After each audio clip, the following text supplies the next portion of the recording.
Algum de vocês vai ter PowerPoint? Não, né? Vocês vão ter PowerPoint? Vai ter, César, alguma coisa ou não? Só bate-papo, né? Eu fiz só com as imagens do evento e do livro. Tá, legal, legal. Só este que eu vou usar. Pode começar, então nós vamos começar, gente. Tá Bom, bom. boa noite a todos. É um grande prazer esse encontro que nós finalmente conseguimos fazer. Primeiramente, eu quero agradecer à Senat pelo apoio, a parceria e a possibilidade de nós estarmos hoje aqui para esse bate-papo.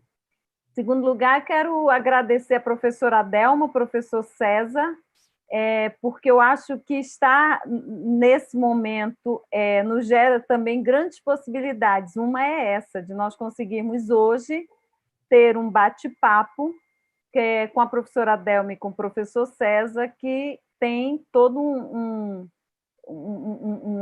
amparo dentro da fenomenologia e que, com certeza, vai nos ajudar muito, né, no campo da saúde mental e da saúde como um todo. Então, para mim, é um grande prazer. Inicialmente, rapidamente, eu quero dizer a vocês que esse encontro ele é uma prévia do nosso encontro maior, que eu vou compartilhar na tela para vocês rapidamente. Ele é uma prévia, então, do nosso encontro, que era um encontro que nós fazíamos presencialmente, mas que esse ano nós vamos, ano que vem, porque ele vai ser 25 e 26 de fevereiro, nós vamos estar fazendo de forma online. Então, nós vamos ter oportunidade, então, de ampliar esse espaço, que é o segundo encontro de fenomenologia, teoria e clínica, e nós vamos também levar o segundo encontro nacional interdisciplinar de psicologia e tecnologias de informação e comunicação. E a temática do nosso encontro será cuidados em saúde e interações virtuais, nesse momento que é precioso, né? Muito significativo essa temática. Então, esse webinário de hoje, esse bate-papo, na verdade, é uma prévia desse nosso evento que a gente já quer aproveitar e convidar todos para quem quiser se inteirar mais, né, interagir com outros pesquisadores e profissionais da área. E seguindo, nós vamos também hoje já começar um pré-lançamento do nosso livro, que é Fenomenologia, Teoria e Clínica, volume 2, que é organizado por mim, a professora Delma, e que está sendo publicado pela editora Instituto Nufem. Tá? Então, eu quero dizer a vocês que essa prévia de hoje é um doce que a gente está trazendo, um bate-papo que com certeza vai ser muito rico para todos nós. Eu vou interromper o compartilhamento para poder apresentar os nossos convidados. Então, o nosso bate-papo hoje é sobre fenomenologia nos processos da saúde mental. E nós vamos ter como convidados o professor César Luiz Seibert, ele é docente da Faculdade de Educação da UFPA e também ele é do programa de pós-graduação em psicologia da linha na qual eu faço parte, a professora Delma faz parte, que é a linha Fenomenologia, Teoria e Clínica, da Universidade Federal do Pará. O professor César, ele tem graduação em filosofia e também em psicologia pela Universidade da Amazônia, ele tem mestrado em filosofia pela Pontifícia Universidade Católica do Rio Grande do Sul e doutorado também pela PUC, com estágio na Universidade Freiburg, na Alemanha. Ele realizou pesquisa também no pós-doutoral, né, na mesma universidade, e ele investiga caminhos de formação do desenvolvimento humano em Jung. A professora Delma é titular na Universidade Federal do Pará, é pós-doutorado em Psicologia e Psicopatologia pela Universidade de Évora, coordenadora do NUFEM, que é o Núcleo de Pesquisas Fenomenológicas, ela é orientadora de mestrado e doutorado e também é docente, né, da pós-graduação em Psicologia. Então, eu agora passo a palavra para a professora Delma e depois o professor César. E quero já começar a dizer o meu grande prazer em poder tê-los juntos hoje aqui E, com certeza, é uma grande honra para todos nós poder ouvir vocês falando sobre fenomenologia e saúde. Sejam bem-vindos. Professora Delma. Obrigada, professora Nazaré. É também muito prazeroso participar contigo e com o César, que transpira, é perceptível que transpira um clima de alegria, embora o contexto que a gente esteja vivendo, ele afeta diretamente a nossa saúde, tanto nos aspectos físicos quanto mentais, psicológicos, emocionais, todos os desdobramentos que a gente puder imaginar.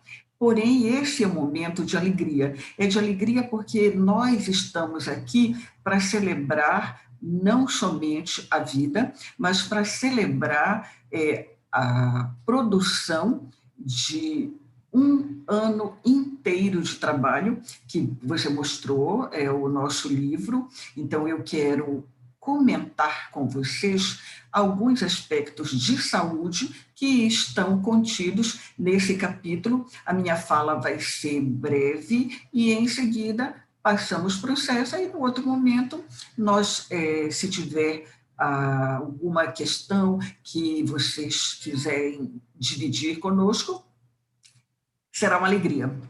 Então, o foco principal do que eu quero abordar com vocês está relacionado com o capítulo que eu apresento.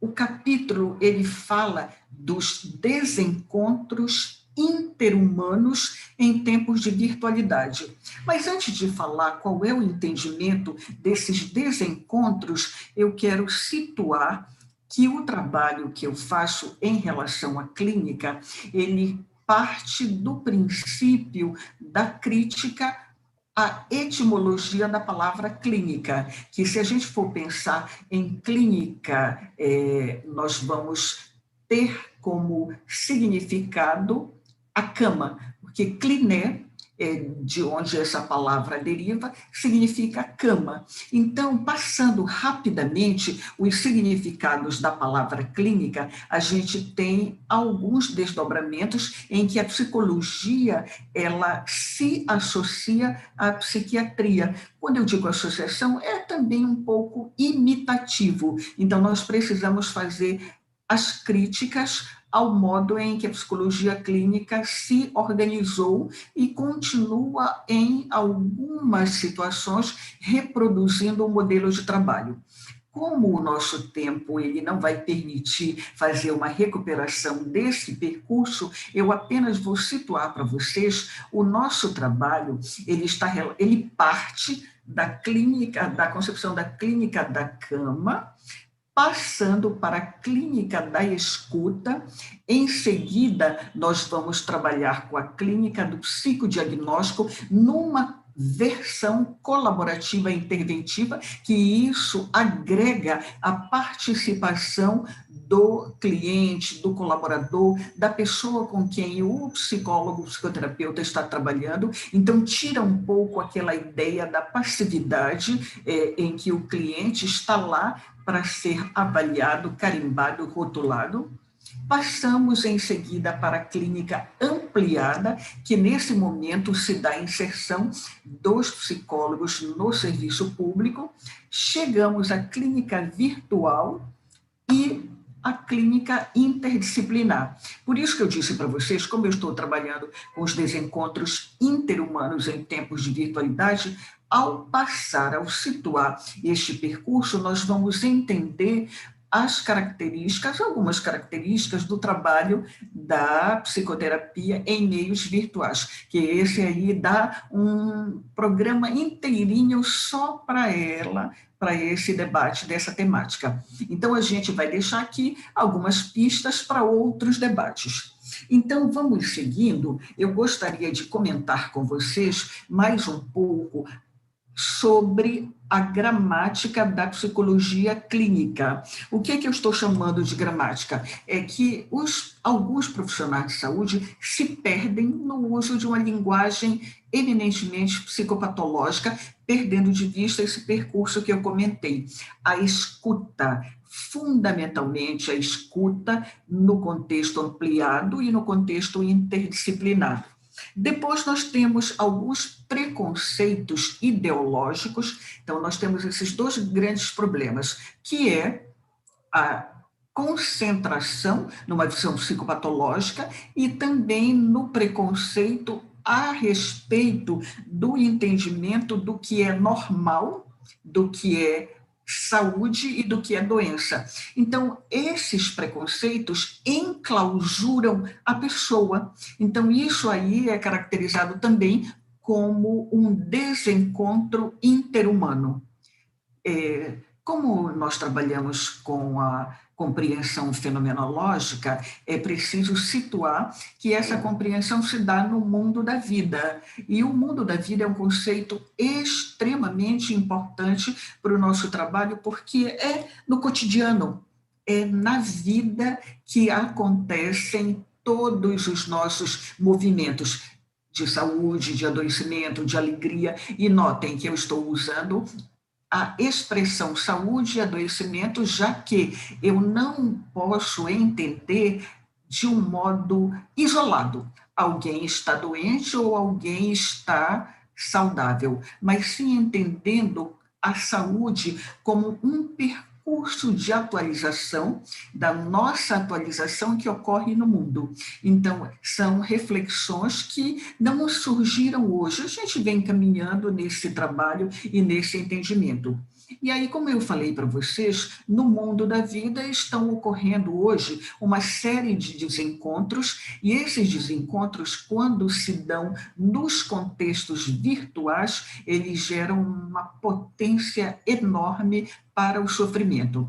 Eu volto daqui a pouco a esse ponto, que eu quero situar para vocês que a internet, o uso das redes sociais, não é só negativo, não é só ruim. Eu quero situar um importante pesquisador que eu menciono aqui no nosso capítulo, que é o David Harvey, quando ele escreveu A Condição Pós-Moderna. Ele menciona para nós duas características importantes da pós-modernidade. Uma delas é dar voz a todos os grupos com o direito de falar por si mesmo.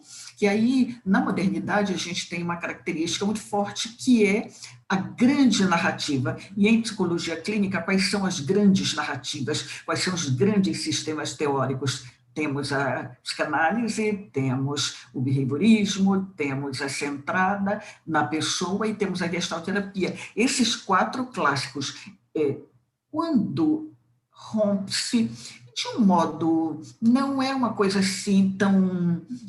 apenas para fins de compreensão, não é uma coisa estanque. Hoje é modernidade, amanhã é pós-modernidade. Mas então o David Harvey traz para nós que esses grandes modos teóricos de compreender o psiquismo, eles já não são mais suficientes para entender todo o dinamismo que a vida se realiza, e especialmente com o advento das tecnologias de informação e comunicação.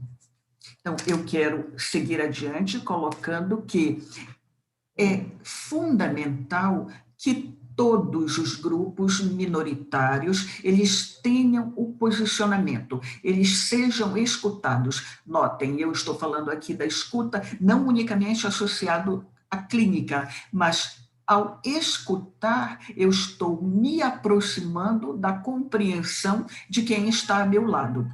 Então, a emissão do próprio pensamento é uma condição fundamental. Ela permite que se aumente o espaço de cidadania e de democracia. E quando isto é associado do ponto de vista do cuidado, do ponto de vista da preocupação e, fundamentalmente, com a solicitude, e aqui mais tarde vocês vão escutar com o professor César, que ele é especialista em Martin Heidegger, que quando eu menciono cuidado e solicitude, eu estou associando o meu entendimento à proposição heideggeriana.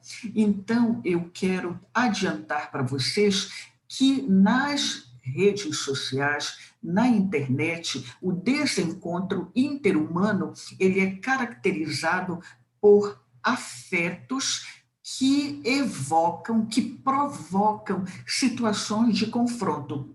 Aí, numa linguagem da clínica, e a clínica gestáltica, que é a referência que eu trabalho, a gente pode dizer que é uma tendência desses afetos, gostei, é uma tendência desses afetos potencializarem a alienação do nosso sentimento mais próprio, que quando nós estamos em relações, e sobretudo em relações que são muito sociais, de trabalho, em contextos em que nós não nos sentimos tão à vontade, nós não demonstramos as nossas intenções. E, ao não demonstrar, é possível projetar, dizer que o outro está provocando em mim algumas emoções e que essas emoções podem se transformar em conflitos. E quando se vai para as redes sociais, isso adquire uma dimensão enorme. Então, esta nossa preocupação, ela se dá porque há uma caracterização desse movimento como se fosse algo natural. É muito tranquilo aceitar ir à rede social, xingar, reclamar, criticar, detonar o outro, que inclusive pode nem ser alguém de minhas relações pessoais, um outro desconhecido, mas que, devido à característica da rede social ser aberta, eu posso lá comentar, criticar, e isto faz com que o humano não seja afirmado. Então, essa é uma das nossas preocupações e caracteriza também o desencontro. Na qualidade do desencontro, a gente tem também a ausência da solicitude e a disseminação de uma comunicação violenta. Nós temos uma outra colega nossa, que é a professora Lilian Frazão, que ela trabalha no Instituto de São Paulo, ela coloca para nós uma interessante afirmação ou proposição. Ela coloca que hoje nós vivemos a era do parecer. Parecer bonito, parecer inteligente, parecer rico, parecer poderoso, parecer sarado e, às vezes, parecer feliz. Então, esta característica do parecer difere do aparecer, que o aparecer, na concepção fenomenológica, ele apresenta o significado de manifestar-me, manifestar-nos. Mas para que nós nos manifestemos na nossa mais rica característica humana, é preciso que a gente tenha condições materiais e existenciais que permitam essa manifestação. Como a gente não tem, que segundo a Lília, e eu concordo, que quando eu trago para dividir aqui nesse grupo a sua compreensão, eu concordo com ela, com o que ela diz. Então, esta característica do parecer está associada a uma outra característica, que é o simulacro. O que significa o simulacro? Aí aqui eu vou chamar para conversar com a gente a filósofa Marilena Chauí. Ela coloca para nós que o simulacro é uma qualidade do cotidiano que apresenta todas as nossas dinâmicas como espetáculo. Então, a gente tem o simulacro e a gente tem o espetáculo constituindo o nosso desencontro interhumano. E aí, no contexto do simulacro, eu pergunto, quem perde? Quem perde somos todos nós que perdemos a manifestação criativa, nós perdemos a manifestação não compensatória e, ao mesmo tempo, a gente vai criando pontos de evitação do contato com o outro. É claro que eu não vou concluir essa minha apresentação só trazendo o cenário desagradável, o cenário em que nós estamos vivendo esses desencontros. Uma proposta que a gente vem realizando de intervenções clínicas se dá com as contribuições do Martin Heidegger, como eu apontei no início, quando ele diz que cuidar é o nosso modo básico de existir. Porém, ele também apresenta duas formas de cuidar na relação humana. Essas duas formas são cuidar do outro fazendo com o outro e a forma de fazer pelo outro.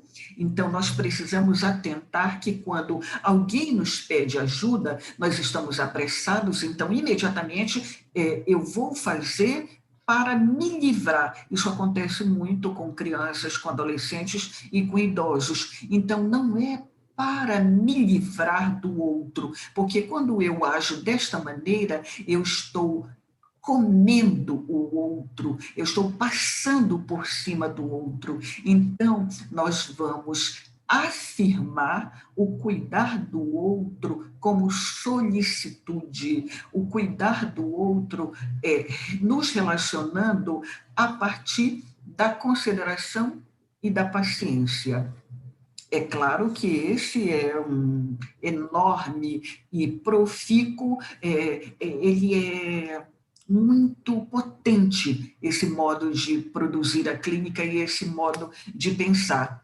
E além do cuidar como solicitude, como paciência, como tolerância, eu quero também acrescentar e deixar um outro elemento importante, que é a amizade, que a amizade, ela requer abertura para o outro, ela requer interesse, ela requer a escuta para apreender o significado do que o outro está dizendo. Quando nós conversamos, geralmente a gente traz 3, 4, 5 significados, porém tem um que realmente nos toca. Se eu tiver abertura e disponibilidade, eu posso então realizar uma clínica em que o sofrimento humano ele vai ser captado para atender às necessidades de quem está em adoecimento,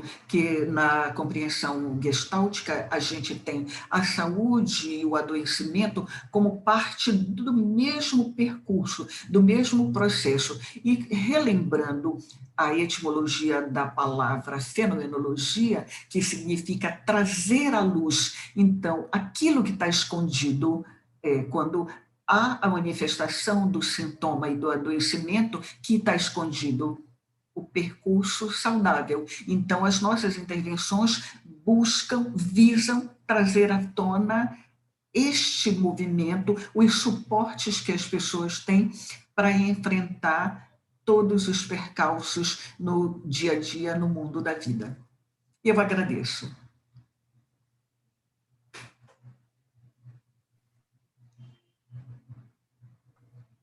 Que bom, Adelma. Parabéns, muito interessante o pensar no cuidado, né, pela experiência, pelo mundo da vida, né? E agora, então, eu passo a palavra para o professor César. Professor César. Estou aqui. Passo a palavra, então, para você. Estão escutando? Sim, estamos te escutando. Eu não consegui acompanhar desde o início, eu estava com problema de internet. E talvez volte a ter, porque a internet aqui não está muito boa, deu uma chuva agora há pouco e aí a coisa fica ruinzinha. Mas então eu vou tentar partilhar com vocês algumas ideias, algumas reflexões de alguns aspectos que mexem comigo nos últimos anos e que são exatamente ligados à fenomenologia. É como se a fenomenologia tivesse me encontrado ou reencontrado, ou eu me encontrado nela, de alguma forma. e ela causou um impacto que ainda, como diria o Gadamer, tem uma vírgula sobre mim, tem um efeito muito forte sobre mim, que mexe comigo pessoalmente, mas também com o meu fazer, com as minhas relações, com o modo como eu me entendo, com o modo como eu entendo o mundo, como eu entendo, sobretudo, a educação atualmente e o desenvolvimento e a maturidade humana. A Nazaré citou que uma das preocupações atuais minhas é com o desenvolvimento humano, mas o desenvolvimento no sentido de não físico, não só psíquico, mas um desenvolvimento na direção de uma maturidade que seja mais abrangente, que seja mais completa e talvez em direção daquilo que a sabedoria ancestral nossa considerava como importante. E nesse sentido, a fenomenologia ela entra porque parece que ela é o diagnóstico, ela é o momento da nossa história ocidental em que nós nos damos conta que nós acabamos colocando no lugar da vida, no lugar das coisas, no lugar do trajeto natural que o ser humano também vive. Ele não só cria o seu trajeto, mas ele também é herdeiro de elementos que a natureza dispõe, que talvez outras coisas também dispõem. E a fenomenologia diagnostica, eu vou tentar falar com as minhas palavras, isso que o Russell, que o Heidegger e outros autores propõem, ela diagnostica que nós esquecemos, eu estou usando a palavra do Heidegger, nós perdemos a noção de que aquilo que nós dizemos sobre as coisas, o discurso que nós temos especializado das ciências, ou mais generalista também, que nós usamos no dia a dia, ele é um discurso que recobre a realidade, que nós colocamos no lugar da realidade. O que a fenomenologia vai dizer, com palavras muito simples, é que nós esquecemos que aquilo que nós dizemos sobre as coisas é nada mais do que nós dizemos sobre as coisas. O que nós dizemos sobre as coisas, nós não temos como poder comprovar através da colocação de uma ponte, do estabelecimento de uma relação que prove que nós estejamos falando das coisas reais, como elas acontecem e como elas se passam, e como elas se dão na ocasionalidade, no aqui e agora. Por isso, para mim, a fenomenologia ela caiu como uma luva na minha busca, no meu caminho. Não que ela tenha caído agora, mas nos últimos anos ela se intensificou, porque ela justamente vai fazer com que a gente talvez desperte, se a gente começar a fazer o caminho que os fenomenólogos fizeram, e parece que, segundo o próprio Russell, foram poucos os fenomenólogos. Na época dele, tinha grandes personagens da filosofia que se diziam fenomenólogos, mas o Russell um dia disse que, lá pela década de 20 para 30, os únicos fenomenólogos que ele conhecia eram ele e o Heidegger. Porque a fenomenologia não é uma coisa tão simples como nós tentamos fazer quando nós fazemos discursos sobre ela, ou quando nós lemos aquilo que a fenomenologia é. E essa intuição fundamental, aquilo que está na base, na origem dessa experiência que é a fenomenologia, é que me encanta. Não é a fenomenologia enquanto aplicada como método. Aliás, isso me parece cada vez mais que é uma tentativa de fazer com que a fenomenologia diga, com que ela seja aquilo que nós já sabemos o que o real é.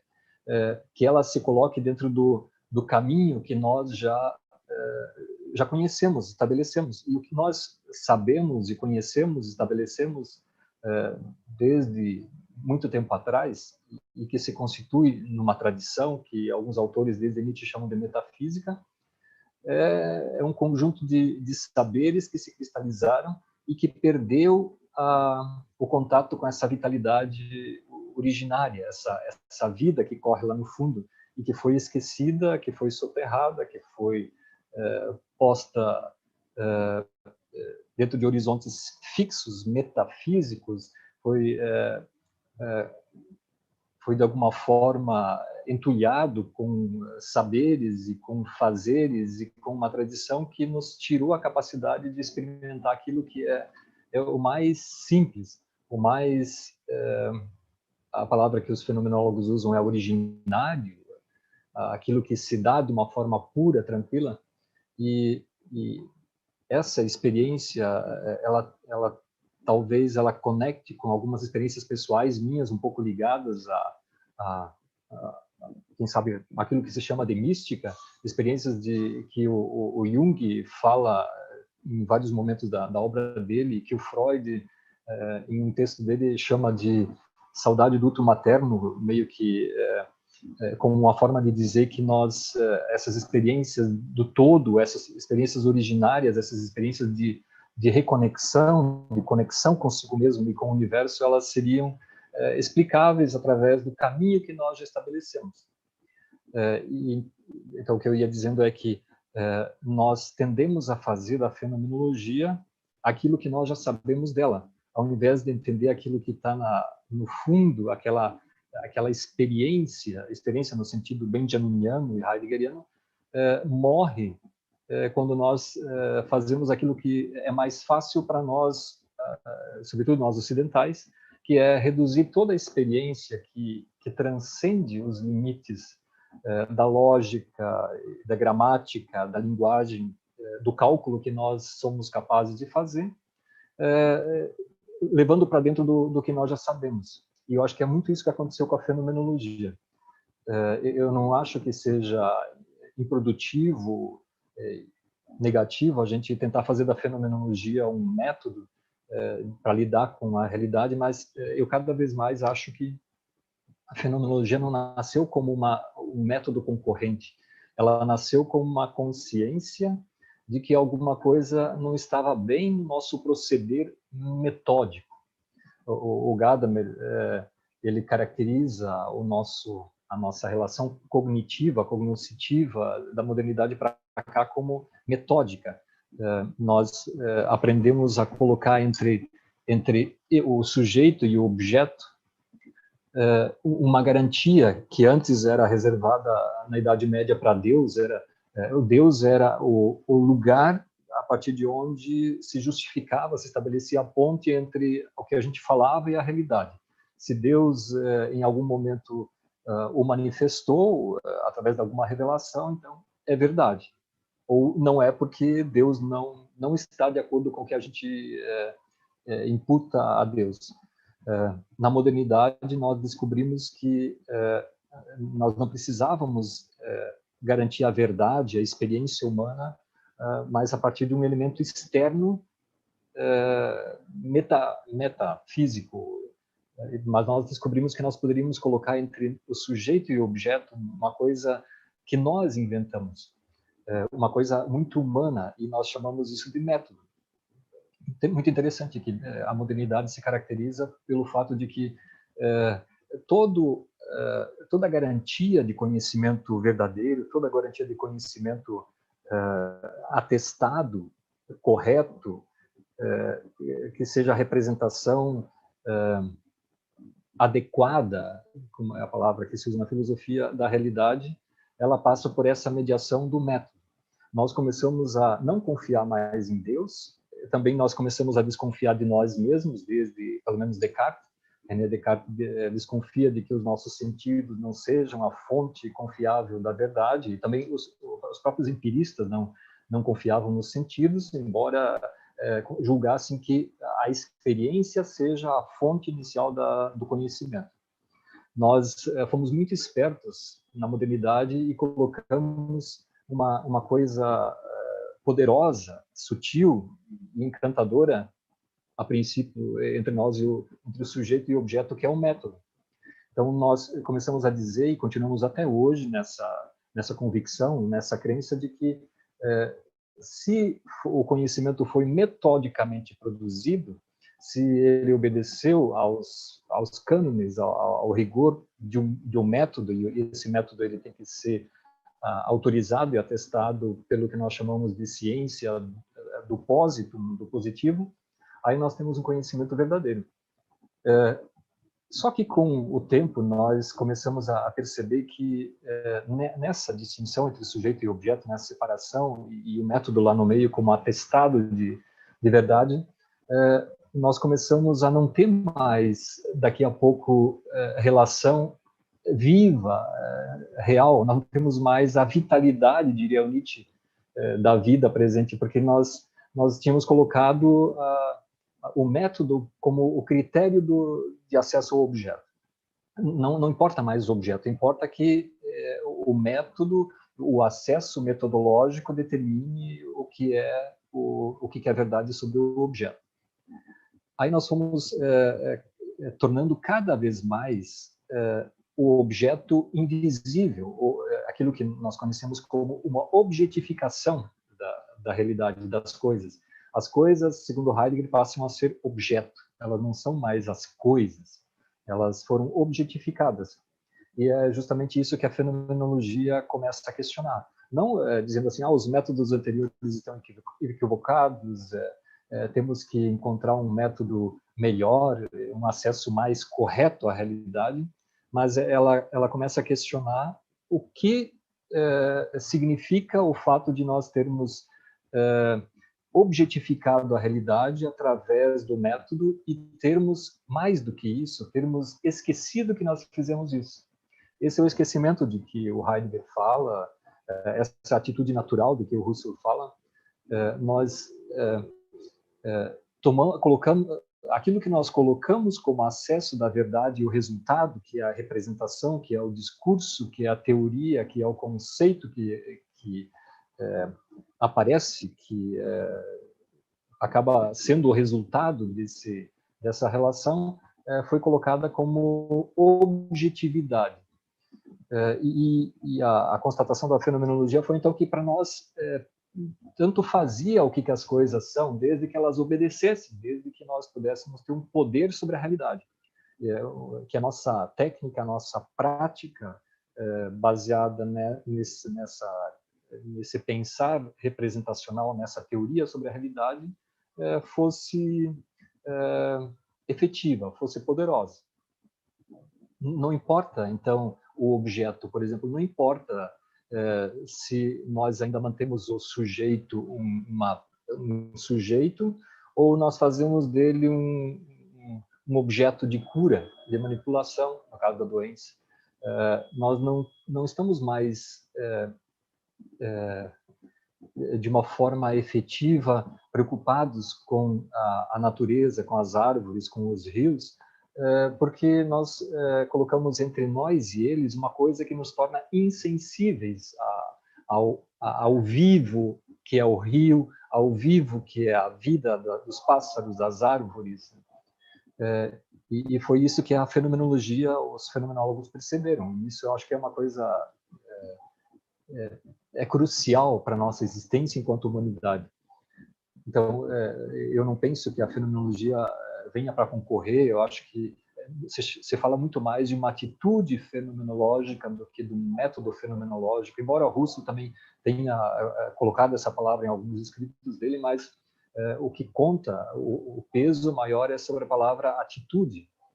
É como se a fenomenologia dissesse assim, nós cultivamos uma atitude na qual e com a qual nós simplesmente nos tornamos insensíveis às coisas, inclusive a nós mesmos, desde que elas se enquadrassem nas categorias que nós estabelecemos previamente. Por isso também a noção de compreensão prévia, daquele horizonte prévio que sempre nos acompanha e que nos precede na relação com as coisas, é tão importante assim na fenomenologia. E a atitude fenomenológica, então, não é munir-se de novos instrumentos para acessar a realidade, mas é uma outra coisa que é maravilhosa, que significa assim abrir-se para a realidade. Novamente, voltar a experimentar a realidade, não negando os instrumentos de acesso que nós já construímos através da tradição, mas ver além deles, enxergar a realidade não unicamente mediada pelos instrumentos, pelo método e pelo conteúdo, pelas representações teóricas, conceituais que nós já trazemos da tradição. Isso para mim é fantástico, porque na minha experiência, que eu disse assim que talvez seja um pouco mística, tem essa vivência ocasional, não programável, que me fez experimentar que o real possa ser mais do que isso que nós conseguimos limitar, enquadrar e ajustar dentro das nossas concepções prévias, as determinações que nós já sempre carregamos. E essas determinações são tranquilamente isso que o Husserl chama de consciência intencional. A intencionalidade da consciência significa a nossa consciência sempre e o Heidegger vai acrescentar inicial e normalmente, aquilo que nós recebemos da tradição.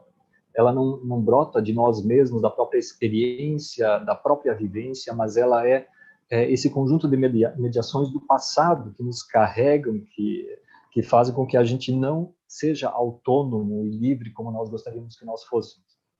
E nós vivemos, eu diria, essa ilusão moderna de que nós seríamos livres e autônomos se nós conseguíssemos encontrar um instrumento, um método poderoso para nos dar esse controle sobre a natureza. Nós pensamos em autonomia e liberdade, talvez pensando como Kant, a maioridade humana, a partir da emancipação nossa em relação à natureza, como se nós não precisássemos obedecer a nada que a natureza propõe. Nós tivéssemos atingido um patamar de liberdade e autonomia em relação a todas as determinações da natureza. Então, eu penso fenomenologia como essa atitude, e essa atitude me parece ser determinante e crucial para a nossa existência daqui para frente, a não ser que nós nos conformemos com a possibilidade de que nós não precisemos mais ser humanos no sentido como nós entendemos a humanidade ainda até hoje, pelo menos teoricamente. Se nós acharmos que nós podemos ser subsumidos de uma forma total por todos os processos de institucionalização, de automação, e se nós considerarmos normal e tranquilo que nós sejamos substituídos, esse nós que tem vivências, que tem experiências pessoais, ou que ainda pode ter experiência, como diria o Walter Benjamin, podemos substituir por universais totais, por pós-humanos, os super-humanos, os trans-humanos, ou qualquer coisa assim. Então, a fenomenologia não faz sentido. A fenomenologia ela é um estorvo se nós pensarmos que nós estamos no caminho perfeito. Nós temos todo esse potencial técnico, teórico, e acreditamos que ele nos dê acesso ao real, Realität, não o Wirklich. Os alemães distinguem entre realidade e atualidade, alguma coisa assim. Se nós acredito que se nós continuarmos a desenvolver nosso conhecimento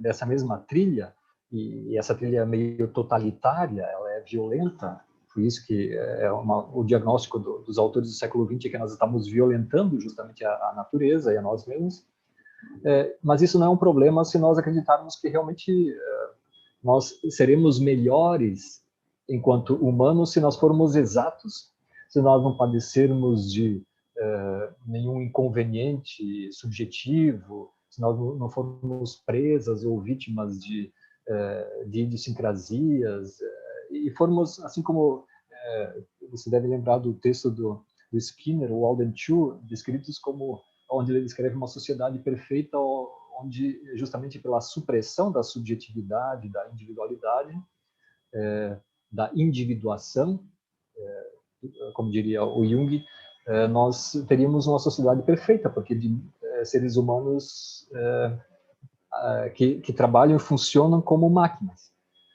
Eu, pessoalmente, sempre tive essa resistência em relação a considerar o ser humano passível, tranquilamente de ser conduzido por esse caminho de máquina, de automatização, e por isso eu acho que a fenomenologia caiu na minha mão assim e está fazendo efeito em mim, está fazendo com que constantemente eu seja conduzido a experiências diversas, diferentes, que destroem o que eu pensava antes ou transtornam o que eu pensava antes. De forma que eu não sei se amanhã eu diria a mesma coisa que eu digo hoje, mas é essa experiência fenomenológica. O voltar às coisas mesmas do Russell é o diagnóstico. Eu gostaria de fazer aqui, já que tem alguma coisa a ver com é que a fenomenologia é o que fizemos há um tempo atrás com Russell e com outros autores, que diz que nós estamos doentes. Essa doença é a doença do esquecimento. Nós temos uma memória seletiva, uma memória que varre para debaixo do tapete algumas coisas que são tremendamente importantes se nós quisermos manter a nossa humanidade, se nós quisermos continuar humanos. Portanto, uma terapia. Para mim, a fenomenologia é uma espécie de terapia geral, não é uma terapia específica, ela não lida só com a alma humana, a princípio, e assim, na aparência, ela lida muito mais com o nosso pensar, é como se fosse uma terapia do próprio pensar, que não me oferece uma outra alternativa metodológica para mim fazer uma pesquisa e embasar minha pesquisa, mas ela produz uma libertação em relação às totalidades, aos absolutos, aos fechamentos que nós, devido ao esquecimento que nós sofremos, nós realizamos na nossa relação com o mundo e com os objetos. E esse fechamento caracteriza o contrário, essa tendência a nos fechar nessa trilha, que produz alguma exatidão e controle sobre a realidade, domínio que nós desejamos e que pode nos levar ao transhumano, é exatamente o oposto do que a fenomenologia vai propor como o ideal. Ela vai propor o cuidado, que é uma coisa que a professora Delma acabou de citar. O cuidado é a antípoda do que nós fazemos na nossa relação que nós temos com o mundo. Nós fazemos do mundo um lugar de consumo. Ele se tornou nada mais do que fonte de matéria-prima, de consumo, de produção, venda. Ele entrou nessa lógica pura e única de mercado.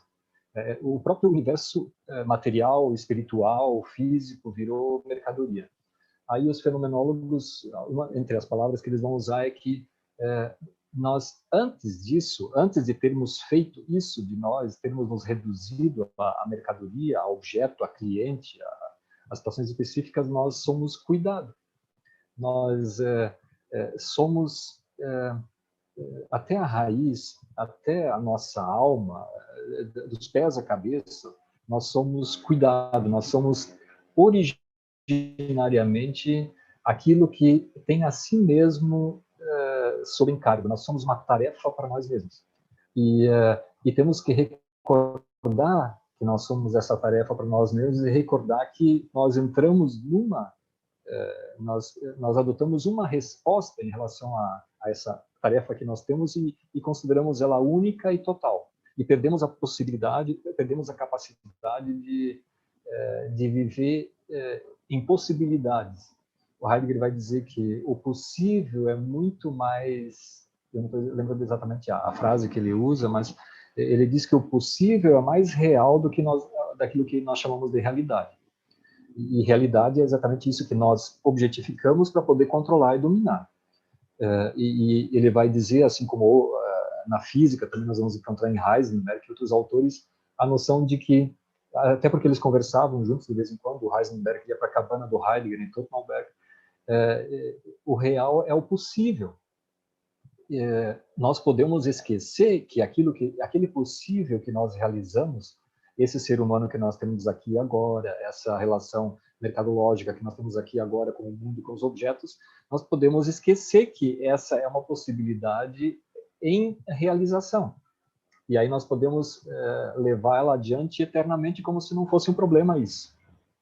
Mas se nós recordarmos, e essa é a proposta da fenomenologia, o possível continua em aberto. Essa possibilidade é uma possibilidade possível, tanto que ela está em realização, mas ela também pode sempre voltar a ser questionada para que nós voltemos a experimentar eu não diria outras possibilidades, mas novamente o real como possível. E quando você fala logo de outras possibilidades, é como se nós já tivéssemos outros caminhos em vista. E a fenomenologia, justamente pela noção de cuidado, de abertura, ela é o estar disponível, esse elemento da passividade, esse elemento que nós não prezamos nem um pouco da modernidade para cá. Para nós, toda a contemplação, toda a passividade, toda a espera, toda a serenidade acabou se tornando para nós quase que uma patologia, porque pessoas ativas que são importantes e o mundo precisa de pessoas ativas, de atividade, de pessoas que transformem o mundo. Só que nós não sabemos, justamente porque nos falta a experiência fenomenológica, nós transformamos sempre segundo critérios prévios e, portanto, somos comandados. Nós não temos a autonomia de que eu já tinha falado antes. Nós somos comandados pela tradição, nós somos comandados pela linguagem, tanto que eu digo normalmente que não somos nós que falamos, mas é a linguagem que fala em nós.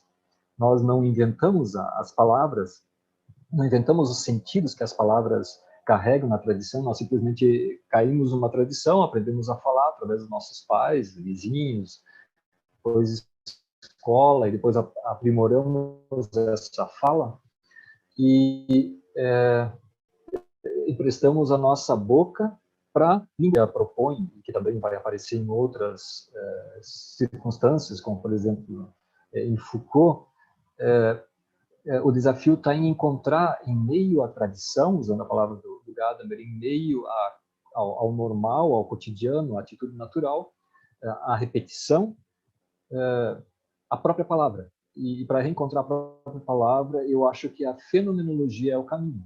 Se nós usarmos o método, nós sempre temos previamente determinado o caminho que nós temos que seguir e previamente nós temos determinado também o que nós podemos alcançar. Se nós alcançarmos, através do método, alguma coisa inusitada, ela vai passar por um processo de transformação, de ajustamento, vai ser um caso atípico, mas que daqui a pouco a gente vai atuar na esperança de que nós vamos conseguir enquadrar ele dentro da normalidade. E a atitude fenomenológica essa outra atitude. Não tem uma espera determinada. E eu acho que nesse lugar da fenomenologia é que nós teríamos realmente a saúde do pensar. O pensar, nós poderíamos recobrar a saúde para o nosso pensamento, porque ele não seria, ele teria que sempre colocar também os pressupostos em questão. E colocando os pressupostos em questão, nós voltaríamos a nos tornar criativos e conquistaríamos essa liberdade, essa autonomia de que tanto se fala em todos os âmbitos da formação humana, mas dentro do âmbito da liberdade, dentro do aberto, onde o único lugar onde a autonomia e essa emancipação de que nós falamos é possível. Que eu não sou autônomo se eu penso segundo autores que apresentam teorias sobre autonomia. Eu me torno um funcionário dessa teoria e continuo apresentando ela e representando ela, e talvez até me paguem por isso, né? E eu seja reconhecido porque sou um grande funcionário de uma teoria ou de um autor, mas eu não conquistei minha autonomia, não conquistei essa palavra, esse dizer que consegue se escapar um pouco da tradição da linguagem que me carrega, na qual eu moro. Por isso, eu acho que a fenomenologia eu estou propondo aqui ela, eu já pensei isso em algumas outras vezes, como uma terapia, a sociologia como uma espécie de terapia do nosso modo de estar no mundo. É uma terapia porque ela nos descreve, ela faz um diagnóstico de como nós nos encontramos esquecidos, perdidos, nos tornamos funcionários, abdicamos da nossa liberdade, eu diria também como Rousseau, da própria felicidade, para nos tornar funcionários desse caminho já em andamento. E ela propõe, então, que nós consigamos, na conquista da própria palavra, na reconquista da experiência, encontrar esse lugar de liberdade, autonomia, o Heidegger diria assim que a fenomenologia, a fenomenologia hermenêutica tem o poder ou a possibilidade de sempre nos preparar, ou de nos preparar para que nós estejamos disponíveis numa situação de abertura para que aquilo que se dá na ocasionalidade é uma palavra que o Heidegger usa no início da obra dele, lá na década de 20, 23, 24, 25, depois ele abandona ela mais, mas eu acho que é uma palavra bem representativa, Jeweiligkeit, a ocasionalidade, as coisas elas acontecem em uma ocasião. Nossa tendência é pegar tudo que acontece na ocasionalidade e dominar através do conceito da teoria, nessa subsunção.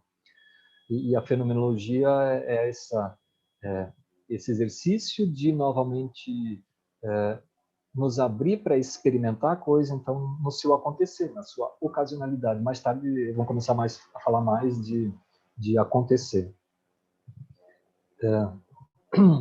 É um processo também de saúde, a fenomenologia, e isso eu já disse em outros momentos, e eu estou cada vez mais convencido disso, de que ela é o elemento feminino que faltava no nosso existir ocidental.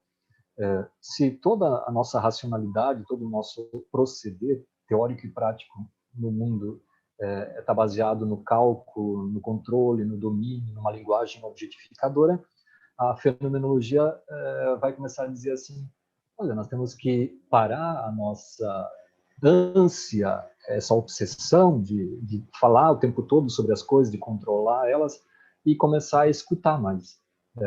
Começar a nos colocar e escutar, se é possível, quando nós abdicamos das nossas certezas, das nossas verdades, e por isso é uma renúncia ao controle, para permitir que aquilo que nós começamos a chamar de alteridade,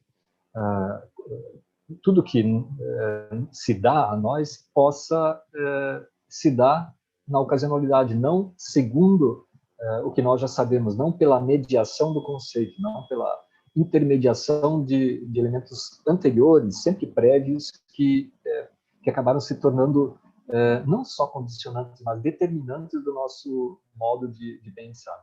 Então, a fenomenologia é, para mim, uma terapia que resgata elementos fundamentais, não metodológicos, mas de uma atitude que exige que nós integremos coisas que ficaram de fora. Por exemplo, nós valorizamos, eu acho que o meu tempo está passando, né?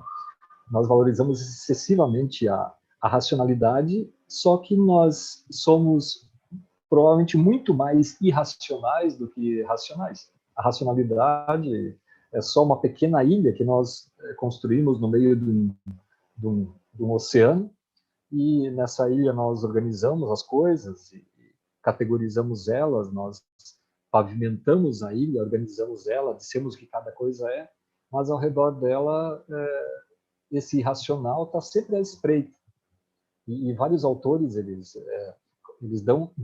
começam a dizer que nós temos que voltar a esse elemento da irracionalidade. O Nietzsche é um deles, o Freud é um deles, o Jung é um deles, e eu sinto muita proximidade da forma como o Jung faz isso, o tempo todo flertando com a irracionalidade, e a irracionalidade como o lugar da experiência. A fenomenologia, assim, meio que figuradamente, é como se nós, através da aproximação com ela e de começar a viver o que é a fenomenologia, a pessoa começasse a se afastar do centro da ilha, onde as coisas estão bem organizadas, e começar a caminhar cada vez mais nas bordas dela, cada vez mais próxima do oceano, do caos, do irracional, do não instituído, sei lá, do indeterminado. Tem várias palavras, ou ser, como diria o Heidegger, indo cada vez mais longe desse lugar doente, onde está determinado.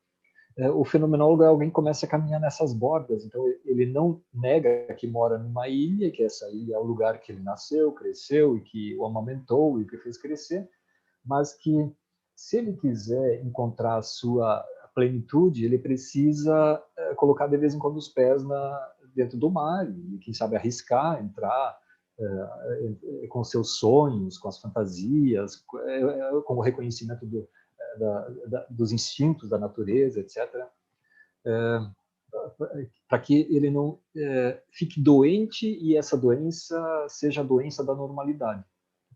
Não significa rebeldia, birra, mas significa uma serenidade, um sereno reconhecimento de que eu sou e o universo a experiência me dá muito mais do que aquilo que o cardápio ocidental, o cardápio da nossa tradição nos oferece até agora.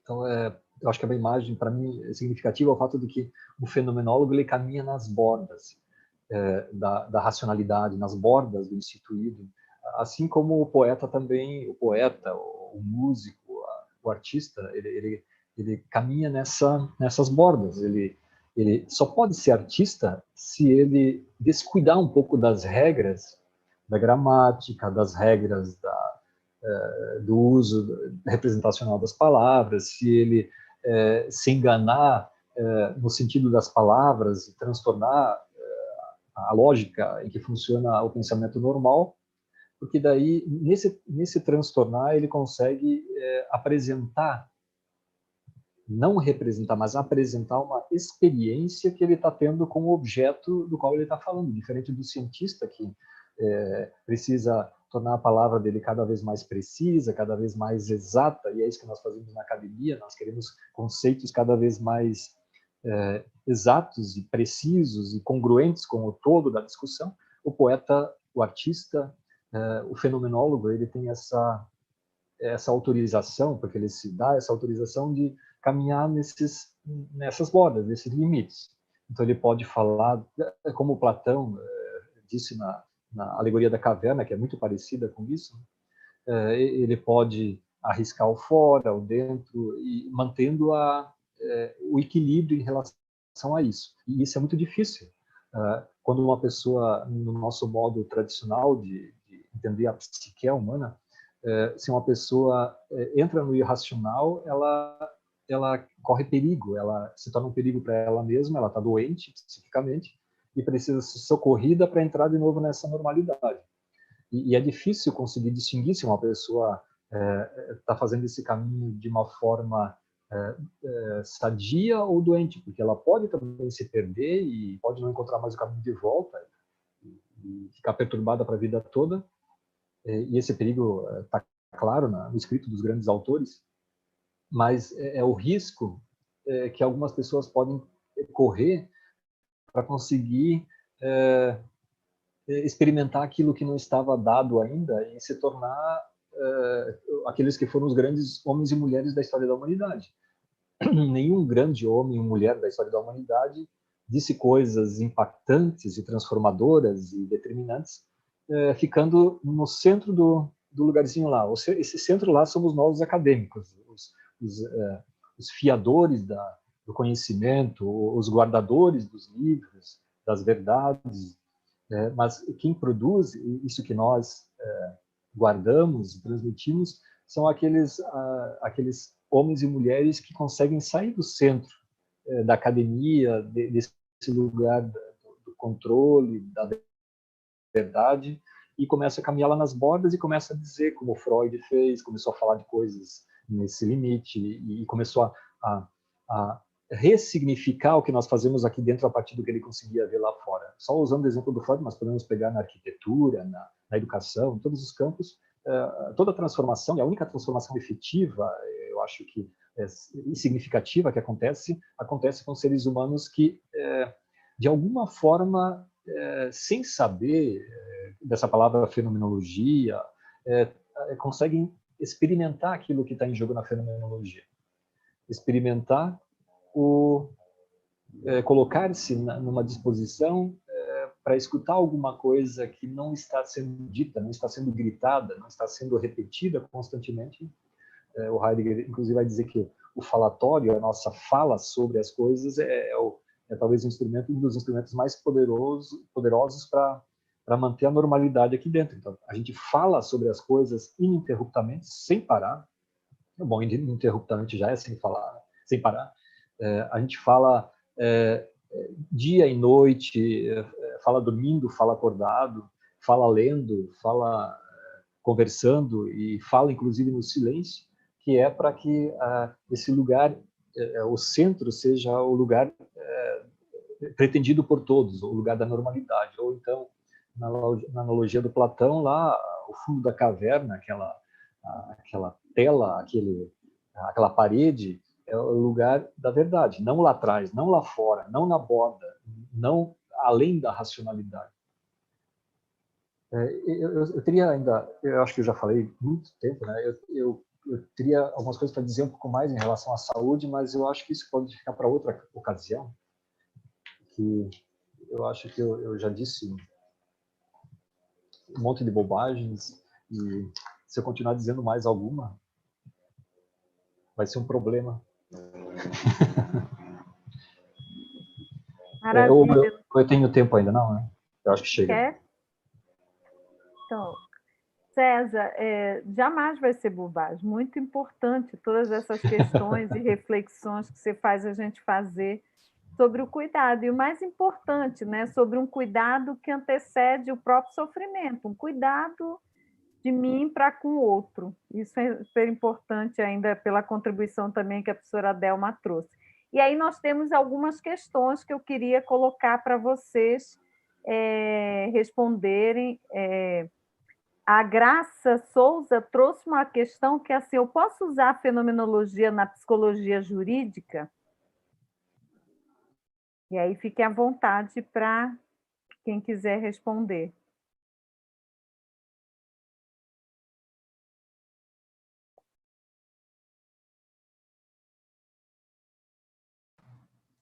Olha, eu vou fazer alguns comentários, César, e depois mete a tua colher, que assim, além de tudo, ainda é divertido, de que fala bobagem, a gente fala, esse é ótimo, né? Olha, Graça, qualquer coisa que se fale aqui não pode ser tomado ao pé da letra como uma receita de bolo, que tem um componente que você está à nossa frente 1000 anos-luz. Qual é? Você está inserida na instituição em que você faz referência da psicologia jurídica. Então, isto aí é fundamental como pista para que você possa organizar o seu trabalho. Você conhece a instituição. Isto não significa que não há mais nada a conhecer e a desvelar. Então, esse é um ponto que eu considero extremamente importante. E eu também acrescento, Graça, que você pode trabalhar com as duas principais orientações que nós mencionamos aqui: a crítica à atitude natural e o desenvolvimento de uma atitude fenomenológica. Pensar na atitude natural dentro das instituições jurídicas. Pensar que o jurídico é diferente da justiça. Então, quando você pensa com uma atitude natural, você pensa o jurídico. E, ao pensar fenomenologicamente, você pode criar uma abertura e um espaço para que a instituição ela seja problematizada, que a instituição ela não seja a referência da justiça.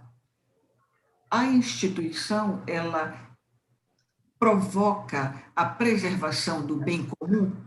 Quando você se faz essa questão, você está agindo fenomenologicamente. Mas se você se preocupa unicamente com os processos judiciais, você mantém a atitude natural. Então, eu consigo enxergar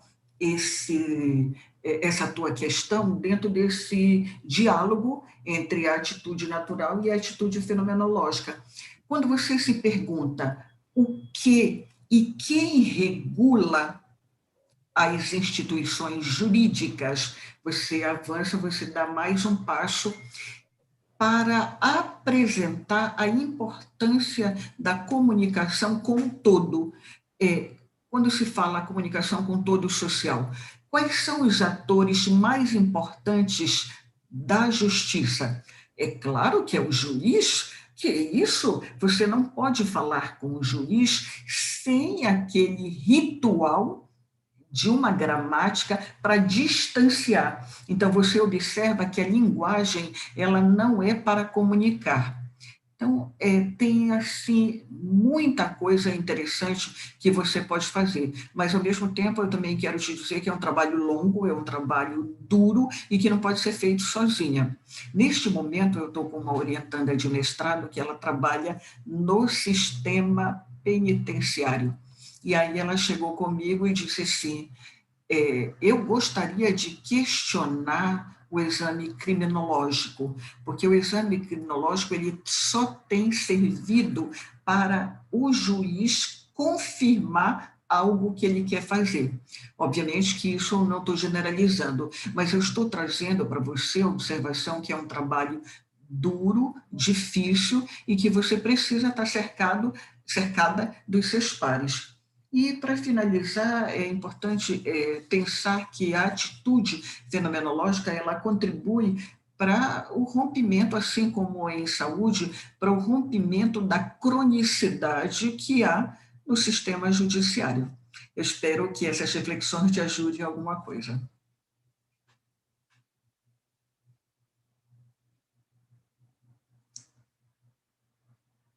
Acabei, Nazaré. Então, eu vou para outra pergunta. Tiveram duas perguntas muito próximas, então eu vou fazer uma comum, que eu acho que agrega as duas. Na opinião dos palestrantes, como poderia ser o processo fenomenológico na ajuda em saúde mental? E aí, assim, segue uma segunda pergunta, que é como introduzir a fenomenologia na clínica? Né? Então, jogo a pergunta para vocês. César, como eu já falei, eu deixo para te começar e depois eu posso colocar um pouquinho de pimenta que eu gosto na comidinha. Caiu minha conexão há pouco e eu perdi a primeira pergunta e também a resposta. Professor César, vou fazer então. Eu juntei as duas perguntas porque uma quer saber sobre como fazer o uso da fenomenologia na clínica e a outra amplia um pouco, dizendo como que a gente pode trabalhar esses conceitos da fenomenologia no cuidado em saúde mental. Então, para mim, trata de perguntas bem parecidas. Então, eu vou responder de uma forma assim, bem geral. Uma das coisas que eu tentei falar é que nós tendemos, e é muito mais fácil para nós pegar essas coisas como a fenomenologia, que os textos mostram o quanto ela é difícil, ela nos escapa, ela diz uma coisa que não é do nosso dia a dia, ela resgata um esquecimento do qual nós somos vítimas ou somos os perpetradores do esquecimento. E a tendência que nós temos é a mais forte, e é evidente que isso acontece conosco, porque a nossa consciência é intencional, então ela é feita desse conteúdo da cotidianidade, que nós perguntamos, então, como é que nós vamos usar a fenomenologia para alguma prática, ou na clínica, ou então nos cuidados de saúde mental. Nós queremos que ela... A mesma coisa que nós fazemos quando nós queremos que ela seja um método de pesquisa. Eu não acho que ela não possa servir. Sim, ela pode servir, mas eu acho que ela é, antes de se tornar um instrumento para a clínica, para cuidar da saúde mental das pessoas, ela é um instrumento, é uma exigência de constante autoconsciência ou autorreconhecimento, de reconhecimento. Esse é um movimento sutil que nos coloca além dos objetos. Nossa tendência como a vida normal, cotidiana, que o Heidegger fala, é que nós fiquemos, como é que chama? Ficcionados, não, fixados. Eles são encantadores, eles nos encantam, nós ficamos submersos, tomados pelo que nós sabemos e pela nossa prática, por aquilo que é a nossa profissão, pelas teorias que nós professamos, e aí nós não conseguimos pensar muito além disso. E justamente é isso que os autores da fenomenologia dizem, o fato pelo qual eles podem dizer que nós não pensamos, porque nós tentamos fazer com que tudo obedeça aos objetos. Então, qual é que é o meu trabalho? É clínica. Quem são os teus... as pessoas com quem você trabalha, doentes mentais. E aí, como é que isso, que é a fenomenologia, vai poder ser inserido nesse prévio, nesse antes, nisso que eu já faço, nisso que eu já sei? Isso não é nem um pouco errado, mas a fenomenologia, antes e mais do que isso, ela exige que a pessoa se coloque num processo de desconstrução. A mesma coisa acontece com alguém do direito. Não é tão fácil assim eu pegar uma teoria da fenomenologia e querer aplicar a casos do judiciário, ou então aplicar ao tratamento clínico. Mas a fenomenologia antes, e por isso ela é mais dura e mais difícil, ela é um processo de desconstrução, de desmontagem disso que já está dado. A minha relação com as pessoas é de cuidar clinicamente, é de tratar elas, de medicar elas. Temos uma doença e essa doença já está catalogada. A atitude fenomenológica, ela é um exercício no qual eu vou quebrando essas instituições e esses conceitos, essas teorias que constituem a minha consciência, e, portanto, a minha vida, a minha existência, o meu trabalho, para que eu consiga enxergar de novo através delas. Eu, pessoalmente, acho que na psicologia nós temos atualmente, não academicamente, mas tem uma terapia que vocês já devem ter ouvido falar, que inclusive no judiciário aparece e ela é questionada, e eu acho que é até pouco questionada pela inovação dela.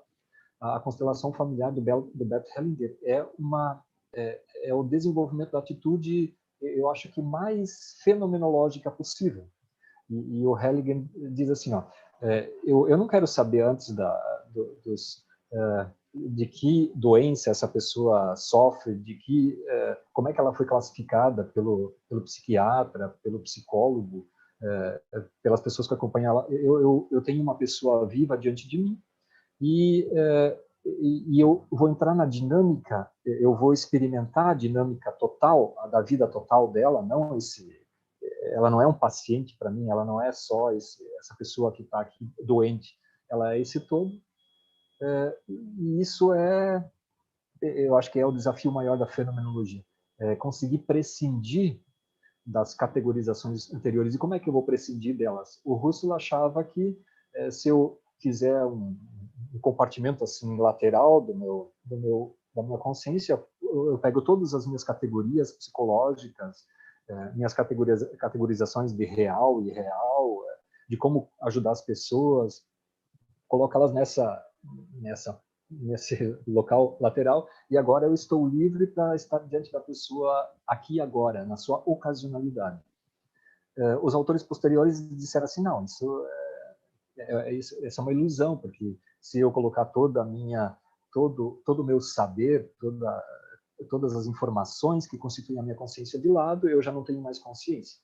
E por isso eu tenho que fazer uma desconstrução. E nós vamos encontrar isso. Eu conheço mais como isso estudar no Heidegger, no Gadamer, mas acho que no Paul Ricoeur também, no Merleau-Ponty, é fundamental que a atitude fenomenológica ela resulte de um processo, aquilo que eu chamei de uma terapia da própria concepção de mundo. É como se a fenomenologia exigisse, para que nós sejamos fenomenólogos, que nós primeiro destruíssemos, desconstruíssemos, desmontássemos a nossa própria consciência, que é sempre a consciência do conteúdo que nós compartilhamos com os outros, para que nós estejamos abertos assim, na clínica, então, de uma forma completamente acolhedora, sem julgamento, sem bondade ou maldade prévia, sem esse tipo de classificação que nós já sempre carregamos, esse é doente, esse aqui é sadio, porque isso são, todas as categorizações elas não estão erradas, mas elas são resultado de condições historicamente situadas, de experiências históricas e de tentativas de organizar o nosso mundo de uma forma controlada. Em outras circunstâncias, provavelmente essa doença seria as doenças psíquicas, especialmente poderiam ser consideradas de um ponto de vista completamente diferente, né? O esquizofrênico pode ser a pessoa mais lúcida da tribo, pode ser a pessoa escolhida para conduzir todos os demais à maturidade. Entre nós, não. Essa pessoa, ela sofre, ela padece de um desequilíbrio que precisa ser tratado para que ela se ajuste novamente à normalidade. Então, a atitude fenomenológica, eu acho que muito mais do que oferecer respostas assim de como fazer, como é que eu posso aplicar ela diz assim, ó, é contigo primeiro. Não adianta aplicar fenomenologia. Não tem assim uma fórmula que eu possa aplicar. Ela é um processo de transformação que acontece no terapeuta e que, por consequência, também pode acontecer com as pessoas que vão buscar ajuda com ele.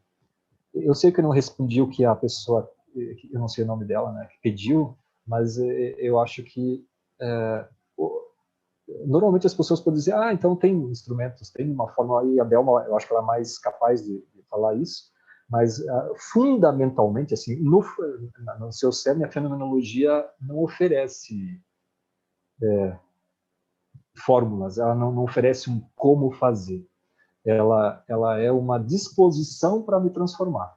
Ela é uma passividade. Ela começa com a passividade que se torna serenidade. Desculpa não responder do jeito que as pessoas gostariam, porque a forma como eu entendo fenomenologia me impede de dar fórmulas agora. Eu penso que a tua resposta ela soma a que eu comentei ainda há pouco para o jurídico, que aí a Cláudia e a Gabriela foram as colegas que se manifestaram com a Voz da Nazaré, então nós temos o mesmo movimento. Não vai adiantar de nada dizer, olha, Gabriela, olha, Cláudia, faça isso, que você não está fazendo uma salada de frutas, você não está fazendo um bolo de amendoim. Claro que eu estou colocando os que eu gosto, né? Então, eu não sei se você gosta de bolo de amendoim, eu gosto. Então, isto, embora seja lúdico que eu estou colocando, mas é para mostrar para você o caminho da premissa e não o caminho da receita, que é o que você acabou de colocar, César. Para trazer algumas coisas a mais do ponto de vista empírico, eu trago para te pensar, Cláudia e Gabriela, as questões. Nós temos, no contexto da clínica, nos diversos contextos da clínica, não estou falando unicamente da atenção básica ou da clínica privada, eu estou falando em todos os contextos da clínica. Nós temos quem? Os loucos, nós temos os pobres, nós temos os profissionais da saúde, nós temos sábias mulheres e sábios homens, nós temos velhos, não gosto do idoso, porque o idoso é um eufemismo que a gente utiliza em que a palavra aprisiona, porque quando a gente sai da frente do cidadão, a gente diz o velho, a criança. Então, isso que eu estou trazendo está no cotidiano naturalizado. O profissional da saúde, ele chega lá no seu trabalho cansado e acaba fazendo o mesmo, muito do mesmo. Então, no movimento de desconstrução que apontaste, César, implica indagar a mim mesmo acerca da minha experiência e da concepção de saúde que eu estou trabalhando. Isto me leva a um reposicionamento. Então, Gabriela e Cláudia, quando você destitui a autonomia do seu colega, quando você destitui a autonomia do usuário, independente da, vamos colocar entre aspas, da rotulação da esquizofrenia, da psicopatologia, mas pode ser aquele velho que vai lá para conversar contigo, mas ele é chato, ele pega no teu pé, ele está ocupando o teu tempo. Então, qual é a concepção de saúde que você está trabalhando? Se for naturalizada, manda ele embora que ele está te perturbando. Todos esses atores. Se for a concepção fenomenológica, de uma atitude fenomenológica, você pode trabalhar com a busca da reconexão da tua experiência e da experiência na relação. E a confiança é um ponto que vai estruturar essas relações. E aí nos movimentamos para superar as dicotomias que nós vivemos cotidianamente. Nos movimentamos para superar a naturalização do descuido. O descuido nos faz ser intolerantes, enquanto que o cuidado nos faz ser solícitos. Então, você diz, é possível incluir a fenomenologia em qualquer trabalho, já que uma necessidade humana é ser escutado e não falar. Aliás, uma das coisas que o Heidegger barbaramente colocou, mesmo que a tradução, os colegas reclamem das traduções, traduzir é trair, diz uma colega, mas ele fala que a solicitude, ela tem uma relação de intimidade com a escuta e não com a palavra. A gente fala demasiado e escuta pouco. Então, quando nós escutamos, nós instituímos a superação do descuido da intolerância. Isso cabe na clínica? Não tenho dúvida. Isso cabe na nossa casa? Não tenho dúvida. Isso cabe na educação, nos contextos escolares? Cabe no sistema de justiça, na prisão, em todos os contextos. Que o que as pessoas reclamam? Não sou escutado. E isso, ao se cronificar, pode se tornar uma patologia que leva ao rompimento com a realidade, que essa realidade me enclausura, essa realidade não me deixa feliz. Então, eu vou me fechando cada vez mais dentro das minhas pequenas satisfações internas. Então, fenomenologia é vivenciar o cuidado como o nosso mais original modo de existir. Isso cabe em qualquer lugar. Eu espero ter te ajudado desse jeito. Muito bom. Eu queria... Ai, claro, César. Eu acho que a Delma deixou uma coisa que, claro que eu concordo. Talvez ela tenha dito indiretamente, eu vou tentar dizer de uma forma mais direta. A fenomenologia é a atitude básica de que qualquer linha de trabalho com a saúde, ou dentro da clínica, adota como posto fundamental, como disposição fundamental. Eu posso, como a fenomenologia ela não oferece um método, ela é aquela atitude que eu tenho ao usar qualquer método. Eu posso ser psicanalista, mas a minha atitude fundamental, então eu uso o instrumento da psicanálise, de vez em quando uso as estratégias da comportamental, de vez em quando eu sou gestalt, mas a atitude que eu estou cultivando, essa é a fenomenologia.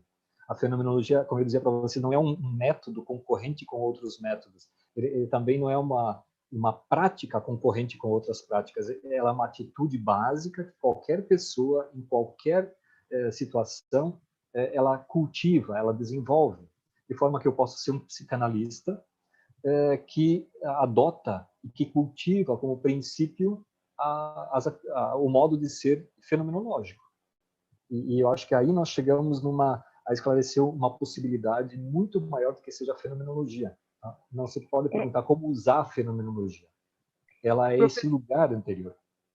Professor César, professora Adelma, eu queria pedir uma autorização para dar um pitaco aí nesse bate-papo que está muito bom, e dizer assim que no campo da saúde mental eu trago uma reflexão que eu venho elaborando de que o nosso processo de paradigma novo de saúde mental, que é do modelo psicossocial, ele para mim, é uma atitude fenomenológica, porque ele me diz assim, olha, você agora desconstrói o aprendizado do signo psicopatológico como estático e próprio do sujeito e antecede isso ao próprio sujeito. Então, por exemplo, Basaglia, que é uma referência dentro da reforma psiquiátrica brasileira, ele dizia para você botar a doença em suspensão, colocar em parêntese, que para mim nada mais é do que essa atitude fenomenológica de eu olhar o sujeito e poder desenvolver um cuidado que, na verdade, é uma troca. Então, eu coloco o sujeito na própria relação do cuidado. E a gente tem visto nessas novas abordagens que têm chegado ao Brasil, né, da Europa, que eles têm trazido muita atitude fenomenológica, mesmo sem dizer que é uma atitude fenomenológica.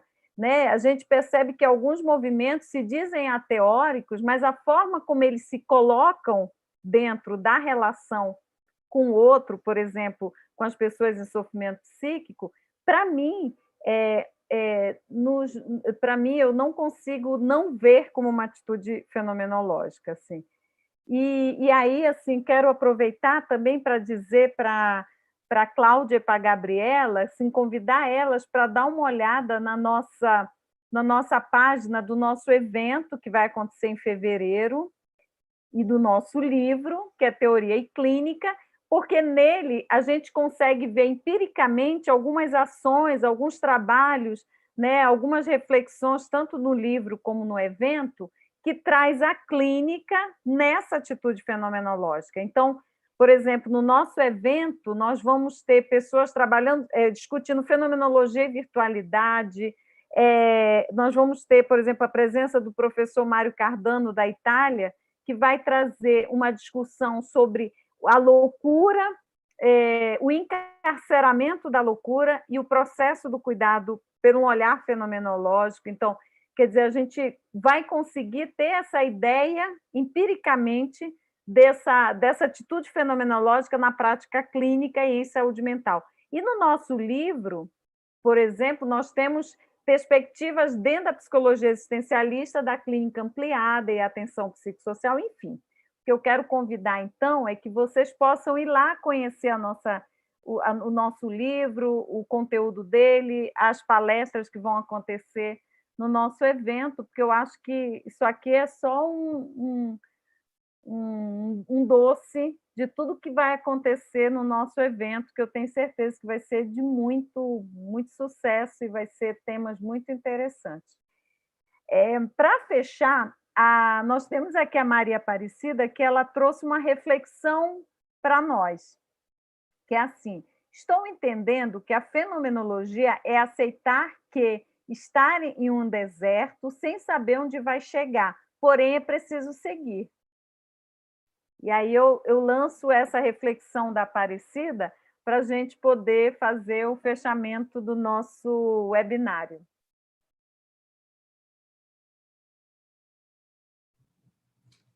Eu vou... Um pequeno comentário, Maria Aparecida.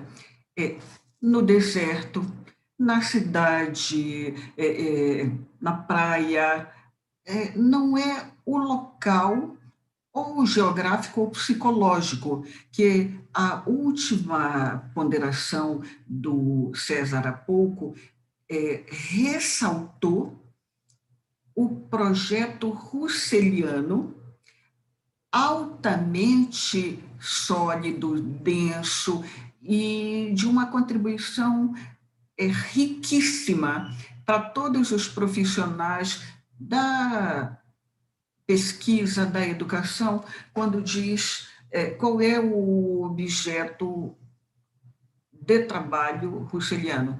É como se conhece. Então, o César, ao dizer para nós que é possível a fenomenologia dialogar com o behaviorismo, dialogar com a psicanálise, com qualquer ciência, que ela é, na proposição russeliana, o suporte da forma como se conhece. Então, se você diz aceitar, não com uma conotação pejorativa, mas aceitar com uma conotação de abertura, para buscar o modo como se conhece, o seu deserto ele não será árido. Você vai encontrar um oásis. Passo para ti, César. Obrigado, Dan. Essa palavra deserto, na tradição, ela tem sentidos muito densos e profundos, né? Normalmente nós fugimos do deserto. E eu vou talvez transformar um pouco a formulação da Maria Aparecida. A constatação da fenomenologia é que, segundo esse sentido digamos assim, metafórico do deserto, nós normalmente fugimos dele. Nós fugimos desse lugar onde nós teríamos que nos confrontar conosco mesmos. Nós perderíamos as referências que o mundo nos dá, que a tradição nos dá. Quem entra, se dispõe a viver a fenomenologia, de alguma forma vai ter que passar pelo deserto, que é o lugar onde eu tenho que experimentar as minhas sombras, as minhas luzes, os demônios interiores e exteriores, onde eu vou estar desconectado daquilo que enche constantemente minha cabeça e meu dia a dia, para reconectar com o essencial. Eu acho que é muito bonita essa metáfora. Nós, se quisermos ser fenomenólogos, então nós temos que sair da cidade, do extremamente povoado, do barulho, da agitação, dessa constante distração que tudo que nós vemos e ouvimos, e inclusive o conhecimento é uma distração, nos oferece, para que a gente passe por um processo de purificação, que é o que o deserto representa. Quando nós estamos purificados, quando nós passamos por um processo de limpeza, nós começamos a nos tornar disponíveis, novamente transparentes, sensíveis, acolhedores para aquilo que agora, daqui para frente, começa a aparecer. Antes a gente é sensível só àquilo que nos atordou constantemente, aquilo que a gente aprendeu desde pequeno, aprendeu a pensar sobre as coisas e aprendeu a fazer. Aí a passagem pelo deserto eu acho que o desenvolvimento da atitude fenomenológica. Eu começo não jogo fora a cidade, não jogo fora o burburinho, não jogo fora os conhecimentos, mas eles começam a perder o peso que eles normalmente têm sobre mim. Eu começo a torná-los leves. Eu posso, inclusive, abandonar algumas coisas. Eu começo a me sentir livre. A experiência de que eu posso começar a ficar livre para deixar para trás, para abandonar informações e ações em função de algo mais grande. E esse mais grande, e nisso o deserto eu acho que é importante, esse mais grande não é da ordem do nosso cálculo. Eu não posso planejar por exemplo, o que eu vou ser quando for uma pessoa madura. Nós temos algumas teorias, nós temos algumas ideias. do ponto de vista ético, moral, inclusive clínico, uma pessoa seria mais madura ou menos madura, mas a minha maturidade, aquilo que os antigos, os estoicos, epicuristas, o Nietzsche, e hoje constantemente a gente ouve falar, quando eu for eu mesmo, eu não sei o que eu vou ser. E o deserto é esse lugar, então, esse caminhar sem saber para onde, no sentido de que agora não sou mais eu que estou no comando total. Eu abdiquei do controle total e eu me coloco nas mãos da vida. E a vida vai me oferecer as condições, as ocasiões, inclusive as doenças. Eu escrevi sobre a doença nesse sentido, mas não falei. Vai oferecer as ocasiões de purificação e de aproximação do que eu realmente sou, e esqueci que eu sou porque eu vivo na cidade. Mesmo que eu viva na roça aqui, mas eu estou entulhado. Aquilo que eu realmente sou, o meu ser, ele se perdeu no meio do caminho. E isso é fenomenologia. Nós esquecemos quem nós somos, e o deserto tem esse poder, ele é poderosíssimo, ele é o lugar da solidão, onde talvez o fenomenólogo nasce. É bonita essa imagem que a Maria nos trouxe, né? É o lugar onde, quem sabe, o fenomenólogo nasce. Senão, nós fazemos da fenomenologia uma outra teoria que fica ao lado das outras e entulha nossas bibliotecas, mas não passa pelo nosso sangue, não passa pelo nosso ser. E fenomenologia não é um conjunto de teorias, não é uma descrição lógica de um modo de ser.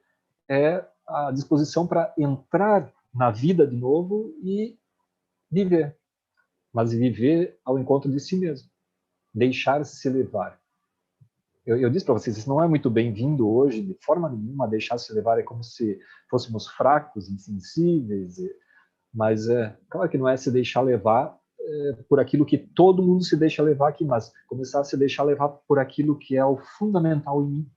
Aquilo que na tradição se chama, uma das dimensões da psique é a alma, a alma pessoal, ou então, eu acho que está ficando forte hoje em várias terapias, aquilo que o Jung e os nossos ancestrais sempre falavam de uma alma familiar, de uma alma coletiva, de uma alma universal. Esse isolamento que a nossa vida produziu através da cidade, dessa constante e absurda quantidade de conhecimento, pode nos levar para casa. Esse deserto pode ser o lugar para casa, que é o lugar que a fenomenologia pode nos levar. Que bom. Muito, muito legal. Então, assim, eu vou fechar nosso webinário, né? Agradecer muito a professora Delma, professor César, pela fala, pela troca, pela discorrer sobre fenomenologia e cuidado, né? Eu com certeza foi riquíssima a troca aqui. Se alguém quiser colocar mais alguma questão para fechamento, para a gente poder encerrar. E quero agradecer os participantes, quem esteve no nosso webinário, dizer a vocês que foi uma honra para nós ter vocês aqui, né, trocando conosco. Espero vocês no dia 25 e 26 de fevereiro para o nosso evento, que é sobre o nosso vai ser o nosso congresso sobre fenomenologia, teoria clínica, e sobre o ENIPT, que é o nosso encontro em que a gente vai discutir a tecnologia da informação dentro do campo do cuidado e da psicologia, tá bom? Mas eu queria que, se alguém quiser fazer algum fechamento... Não? Então, quero agradecer a todos. Até a próxima. Espero vocês, então, 25 e 26 de fevereiro, gente. Um grande abraço. Agradecer a Senat também, por estar conosco nessa empreitada, né? Poder abrir esse espaço para a gente trazer a discussão da fenomenologia no cuidado. Grande abraço.